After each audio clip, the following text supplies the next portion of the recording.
Hello ओ धीरे धीरे से हमारा हाय वगरी दबावे तुम क्या करा था मुंशी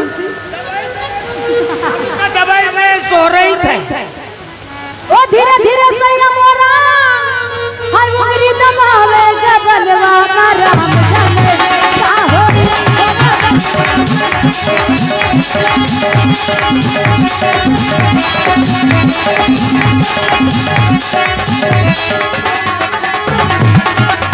धीरे धीरे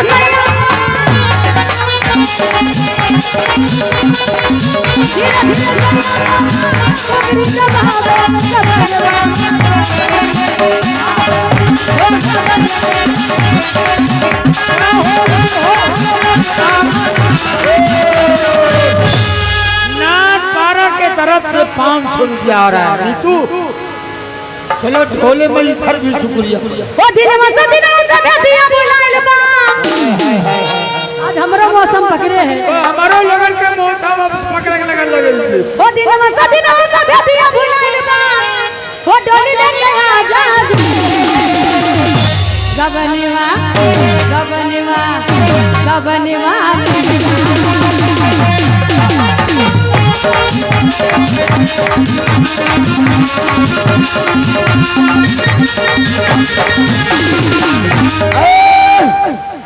भैया मुंशी विनोद और हमारे उस्ताद जनाब शहजाद खान सब लोग सुन लो। मेला मालिक और हमारे जनाब प्रधान जी का कहना है कि जो गाना नीतू का चलेगा वो पूरा हो जाएगा, पैरा हुई थी बाद में शुक्रिया ठीक है। इनाम बोला जाएगा लेकिन गाना वही हो जो गाना चलेगा, गाने को पूरा कर देना है ने। और 500 रुपया उल्हापुर मेला मालिक जनाब फारूक प्रधान अच्छा नेपालगंज जिला बाके तुम हमारे लगने देखो 7 तारीख के अंदर खोस लीजिए है मैं बॉर्डर पर रोक ले तुम 12 के घुमाइए तुम कोई भूल के घूमी हो। चलो ढोले में शुक्रिया लगाओ, तुरंत अब गाना चालू कर दो। चिट्ठिया गवन के चिट्ठी लाते जल्दी उठा हन बॉर्डर पर ओ चिट्ठिया गवन के चिट्ठिया गवन के तुम गौना जाटो कच्ची के ढंगी हो काहे घूंघट तो काढ़े लो बिना घूंघट काढ़े गौना का जाता। ओ चिट्ठिया गवन के चिट्ठिया गवन के कोलई जाए मोरी कोलई जाए मोरी चिट्ठिया गवन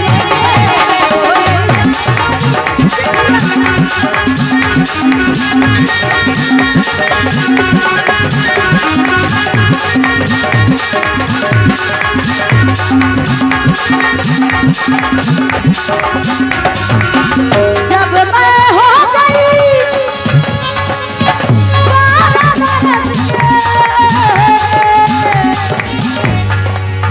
जब मैं हो गई 12 बरस के ओ मुझसे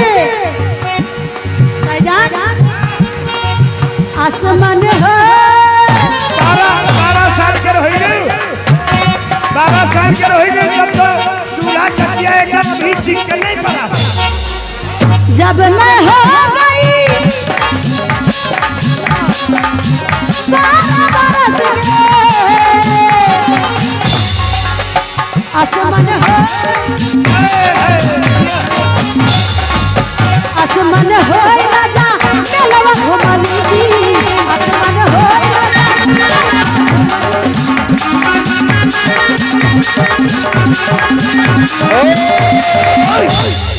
नीतू तुम तो खाली गाना गावत हो, कब कब नाचत हो। सब का अब लाइन बोल के फारूक प्रधान के लिए ध्यान करो काहे से 7 तारीख के हम चिट्ठी लाते घूमी था। अच्छा जब मैं हो गई प्रधान जब मैं हो गई 14 बरस के 14 साल हो गए तब तो चूल्हे लकड़ी भूखेने वाली हो गई। तब तो तो तू चूल्हा में लकड़ी एकदम भूसे रहे। जब 14 साल के तब तो चूल्हे में पूरी लकड़ी चली। बताओ जब मैं हो गई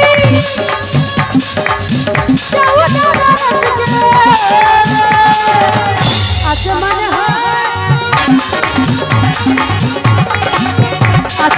हो राजा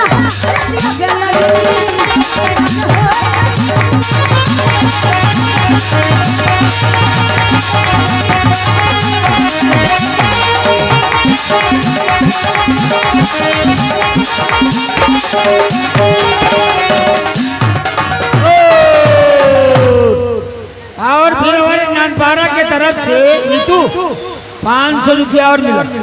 इस गाने के बाद ढोले में शुक्रिया लगाओ। इस गाने के बाद गाना तुमको सुनाना आ जाता है। मेरा प्यार वो है, ये गाना। हेलो, अरे तोरे खातिर राजा खाना पीना छोड़ी, खाना पीना छोड़ी राजा, खाना पीना छोड़ी।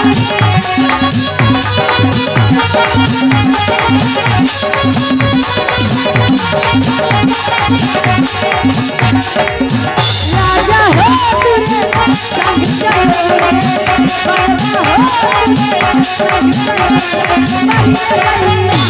हाय हाय हाय तो दैया मोरा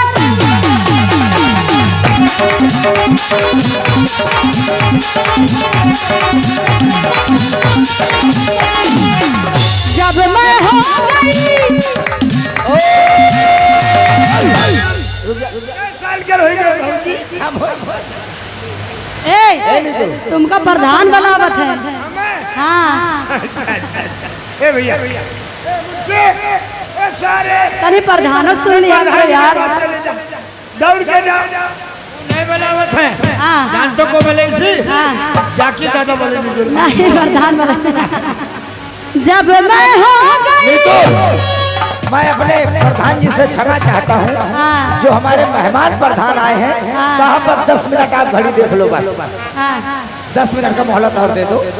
जो हमारे प्रधान मेहमान आए हैं, हाँ। जनाब फारूक प्रधान उल्लापुर मेला मालिक, हाँ नेपालगंज जिला बांके 500 रुपया आपको दे रहे हैं।